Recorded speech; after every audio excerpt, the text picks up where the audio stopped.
Hey y'all, hope you're doing well today. So in today's message, we're going to be talking about peace as a paradigm shift. And I want to open by saying I had posted yesterday that I had intended for today's message to be an expansion on the concept of what it means to be feminine and masculine, specifically with regards to the divine design and how you can see these qualities and aspects in a lot of different things. And I still have interest in this topic, but as I started researching, I realized it's a really extensive topic, and I want to do it justice. So I want to put that on the back burner for now and work on it and bring that to you when I feel like it's more complete and ready. So what I did this morning actually is I went and found a box of my old books, and this is one that I don't think I've read it, but it's by Stephen Covey, and which I love. I've mentioned his other book that I have read before, The 7 Habits of Highly Effective People. It's really good. It's kind of got like one of those business textbook kind of titles to it, but it actually was a very insightful book, and it was something that I was just drawn to in this old bookstore back in the day when there used to be old bookstores everywhere. I really miss those days. But this is another one of his books, and so he writes a lot. I feel like his target audience a lot of times is, like the workplace, with regards to a healthy dynamic within a workplace. But there have been school principals that have wanted to adopt the philosophies that he proposes in his books. And so really it's just good for everybody. It's just great insights, just for a living. And so I thought, I'm going to take this with me today, and I know that I'll find some really great inspiration, and I did. So I want to use this book as inspiration a little bit later in the discussion. But yes, the concept of peace is a paradigm shift. I want to talk about how there has been a shift in you. There's been a change. How we unintentionally add to our stress as well. So we're going to be talking about those things. So it's interesting that in recent years, I feel like it's been somewhat recent at least, you hear people throwing around this phrase or this term, toxic positivity, right? And to really understand that, it's like we have to be able to, I feel like, detect the subtle effects inside of ourselves when a seemingly positive statement just rubs us the wrong way. You know what I mean? And then of course, if you've dealt with narcissistic type people, or been a part of that kind of environment for a long time, and you've been conditioned, you may even add a layer of self blame on top of that. Like, I should be motivated by that statement, but I'm not. It rubs me the wrong way, but it shouldn't rub me the wrong way. It's like, sometimes you can even just add to the stress that you're already feeling, and just layer on top of things with self-judgment. So becoming aware of all this is just really important. But it's when you come across something like this that should be positive and make you feel good, and it's supposed to be inspirational, when it rubs you the wrong way, it's confusing sometimes, because it's kind of like, it's true intellectually, right? So it's like, why does it give me this bad feeling? One of these days I'm going to share with you guys my collection of graphic t-shirts. I just love them. I always have. And I've over the years really grown quite a big collection. And I'm going to share with you some of these quotes. And there's days when I go to pick out one of those t-shirts, and even my own t-shirts, I'm like, yeah, it just kind of rubs me the wrong way. So it's like self-conviction, but I don't really spend the time to dig in deep and figure out why.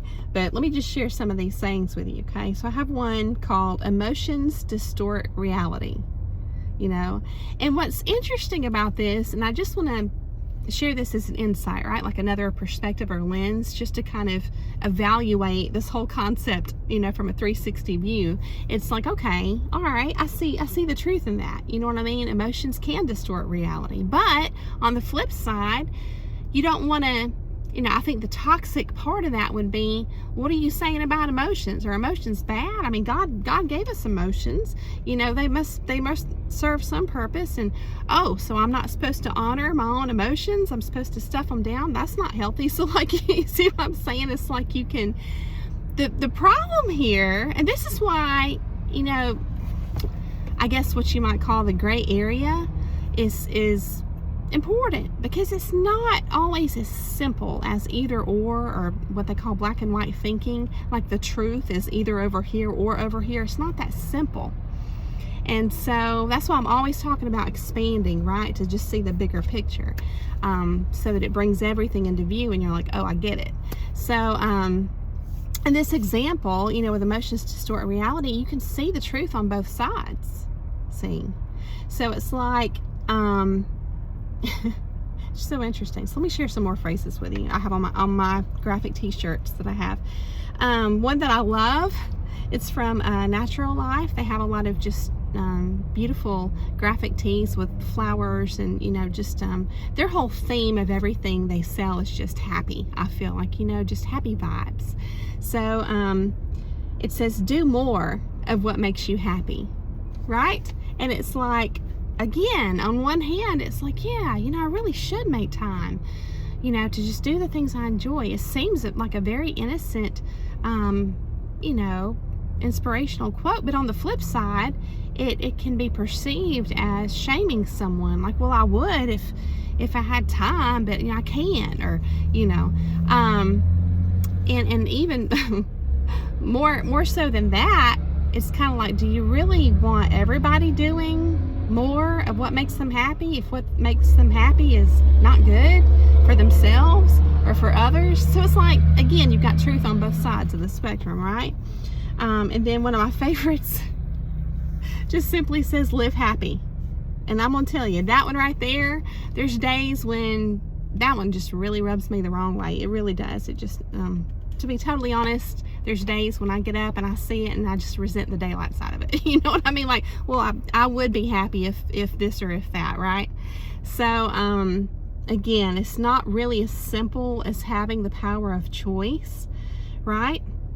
I've never really been the kind of person to have what would really qualify as road rage, but I'll share a moment with you that I had years ago, and it was just a little moment, and I wasn't reactive outwardly. Okay, so I was at a red light, and I think what happened, it's been many years ago, was it was just kind of simple. I was just pulling up, to this in this turning lane, and the light changed pretty quick, and it's like I maybe could have gone, but it would have been kind of at the brink of, should you gas it and try to make it and not get a ticket, or slam on your brakes? What do you do?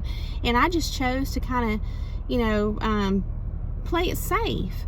So I didn't slam on my brakes really hard. It wasn't like I almost caused an accident or anything like that. It really wasn't. It was just I made the decision, I'm not gonna risk it and run this light.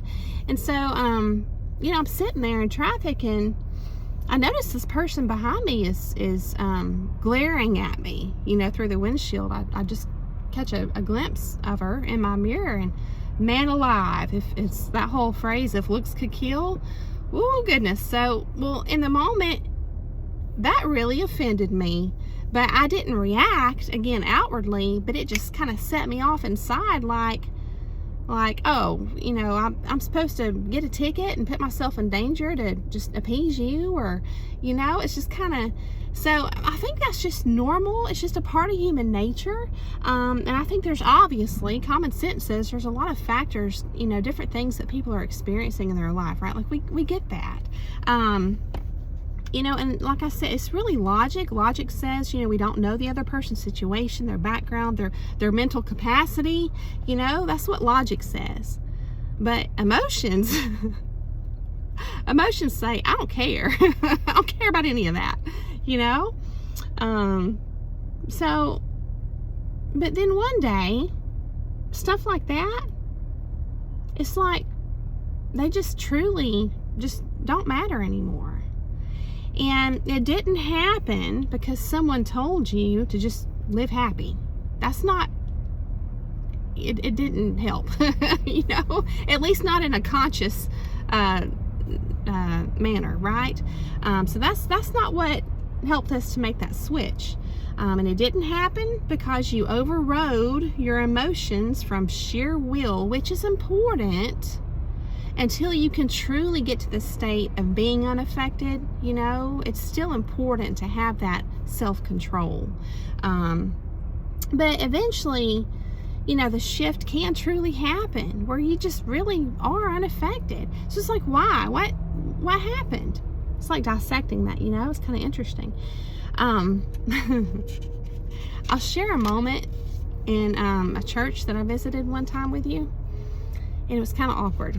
It was really awkward, to be honest. So this person stands up, and it was, you know, he was testifying, and look, I'm not trying to pass judgment. I'm just sharing with you how this moment came across to me through my lens, and it was just overboard. I don't know that I'm going to do it justice to share it with you, but this person was, you know, saying that if they didn't have Jesus, they would be, I mean, it wasn't like, you know, normal kind of stuff. They were like, I'd be out there killing people, and I'd be out there doing this and that, and I'm sitting there thinking, oh my goodness, like, you know, there's a lot of people who aren't Christians who are still not going to go out there and do those kind of things. So it's like, for me personally, I don't require the threat of judgment either to do the right thing, to be a decent human being. You know what I mean? So it's like,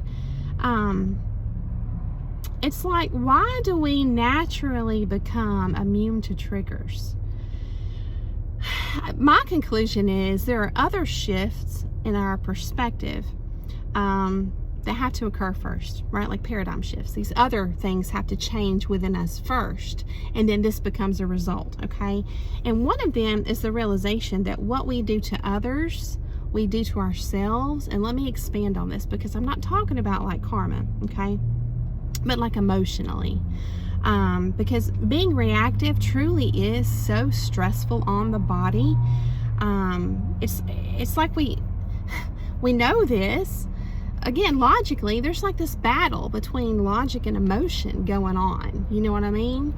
And it is important to just exercise that self-control of your emotions until you can do whatever kind of change or, you know, alchemy, personal transformation, like that book I was sharing yesterday.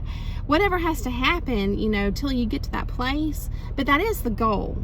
I feel like that is the end goal, that you just naturally aren't affected, as opposed to you have to live your entire life from here on out struggling with your emotions and having to keep them subdued just via sheer will. You know what I mean? It's like we can't just flip a switch and you know, turn off our feelings. They don't work that way. So I want to throw something at you that's kind of, for me, it was definitely what I would call a different lens. Okay, so Matthew chapter 7 verse 12 says, do unto others as you would have them do unto you, right? And you know, the way that reads, it's like it's a directive, but what if we consider it not a directive, but since it was God breathed, it's more like a law of nature. You see what I'm saying? So instead of like, do unto others as you would have them do unto you, well, if that came from God, it's kind of like, if it's a law of nature, it's going to happen regardless. So let me support this. Colossians chapter 3 verse 23 says, whatever you do it heartily as to the Lord and not to men. So it's like, if this is God's will, then it's going to happen. If it's God's will, it's going to happen whether we adopt it or not. You see what I'm saying? So it's just a lens to think about. So why the shift, right? does the shift happen where we just aren't bothered by things anymore? For some of us, it was literally an ego death, like over a long period of time in small doses. It's like we just recognized how it affected us and we just couldn't bear any more stress, truthfully. A lot of times it can be a brush with death, or a long period of stress or trauma that just wears us down, you know. So let me just kind of let me break the conversation for a minute and just share with you a little section out of this book. If you have this book, I've got the hardcover, and it's on page 344, and so this section is called holding your tongue. Well, the greater section, the chapter is called overcoming adversity. So but this section is called holding your tongue. So I want to share this with you. All right. So he says, when circumstances turn heated, often the wisest thing to say is nothing. Okay. So it says, once on a railway journey, my father unintentionally perpetrated some slight infraction and was unmercifully bawled out by a minor train employee. I was young then, and hotly told my father afterward that he should have given the man a piece of his mind. My father smiled. Oh, he said, if a man like that can stand himself all his life, surely I can stand him for 5 minutes. So that's an anonymous quote. It says anonymous Catholic quote. So these are just going to be a series of quotes here about holding your tongue. So Seneca says the greatest remedy for anger is delay.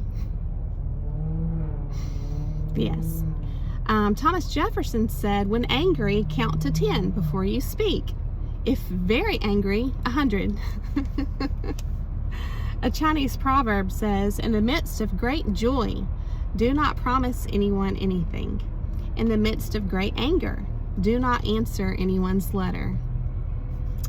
And then we have a quote from Cordell Hull that says, never insult an alligator until after you have crossed the river. So I thought those were really interesting. And then the last quote is a great example of someone who doesn't have the ability to self-reflect.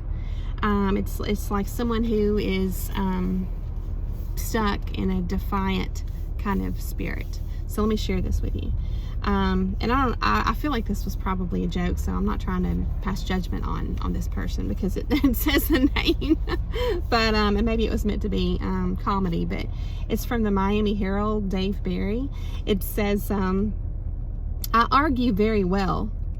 Ask any of my remaining friends. I can win an argument on any topic. People know this and steer clear of me at parties. Often, as a sign of their great respect, they don't even invite me. So I thought that's a great example. You know what I mean? Of people who just won't give it up. They just won't give it up, man. They're going to live in that overinflated ego forever. So, yeah. So you get to the place of prioritizing peace. And when you do that, when peace becomes truly a priority in your life, then letting things go becomes a natural result. It's not like that's a goal so much as it's a result of other things. That's my lens anyway. So, you know, anger, if you think about it, anger and rage, and any kind of very charged emotions like that, they really can't coexist with peace. And furthermore, I'm sure at some point in your life, you're going to experience things that make you realize what's happening when you are really feeling angry, and you let it out. It's like an energetic exchange, right? It's like you have peace, but sometimes a person who is lacking peace out here, who likes to provoke, they want your peace. They're jealous of it. And it's like they I think the word is delude. They delude themselves into thinking that it's like an exchange, like you can just, they can make you just flip off your switch to your peace and transfer it to them, like in this, in an angry outburst. Like then somehow they're gonna, you know, your peace is contagious and they're just gonna get it somehow. It's kind of weird, because they never are able to maintain peace. You know what I mean? Even if they feel it fleetingly, I feel like it's not even genuine. It's just a false sense maybe that they're feeling of peace, right? So they don't get it. They don't get your peace. But what they do get is an ego boost from your energy expenditure, okay? And I'm going to share another example from my life with you all. It's about windshield wiper spray. So I was on the interstate. This has been in the last year.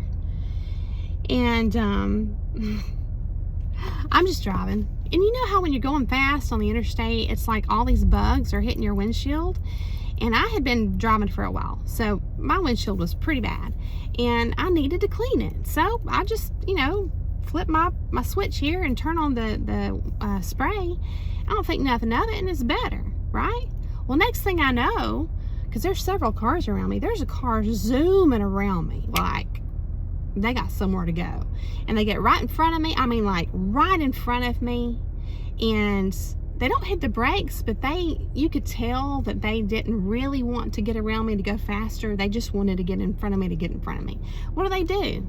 Well, they turn their windshield wiper spray on, and it comes around their car and hits my windshield. And I realized in that moment, oh, you must have been behind me, and when I cleaned my windshield, I guess it must have hit your windshield. You know, like that could have set me off.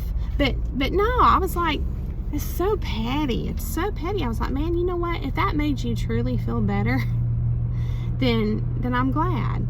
Really. If you needed that bad, and that's all it took to, you know, for you to feel peace, a moment of what you perceive as peace, and so be it. You know what I mean? So, you know, don't fall for provocations, whether they were intentional or not. Just don't do it. Don't surrender your peace. The goal becomes to stay rooted and grounded in peace. You know, it needs to. And so peace really has to become the priority, right? And I'm not preaching at you. It's free will, but I feel like you're going to live a whole lot longer. And you're gonna just enjoy life a lot better. I know I have. And so, you know, it's not that righteous anger isn't valid. It's that this was a realization I had. It's that if you keep to God's word, it's going to be the best approach. He knows better as our Father. You know what I mean? He can see it all from his perspective, way up there. He's not right up on the situation like we are. Well, I mean, I feel like he's that and that, but we're not up there like he is. So he can see all of it, right? The big picture. So if you keep to his word, it's going to be the best approach. So it's like when you bring God into the equation, then it's no longer a situation that you personalize. So God says, vengeance is mine. And so I just encourage you to free yourself and to rest in that truth. So I hope that this message has been entertaining. I hope that it got the wheels turning for you. I hope that it was encouraging and gave you a little bit of inspiration, not the toxic positivity kind, but like the real kind. And I hope you enjoyed it. And I just thank you so much for coming along to hear the message. And I hope that you have a beautiful day, and I'll see you again very soon.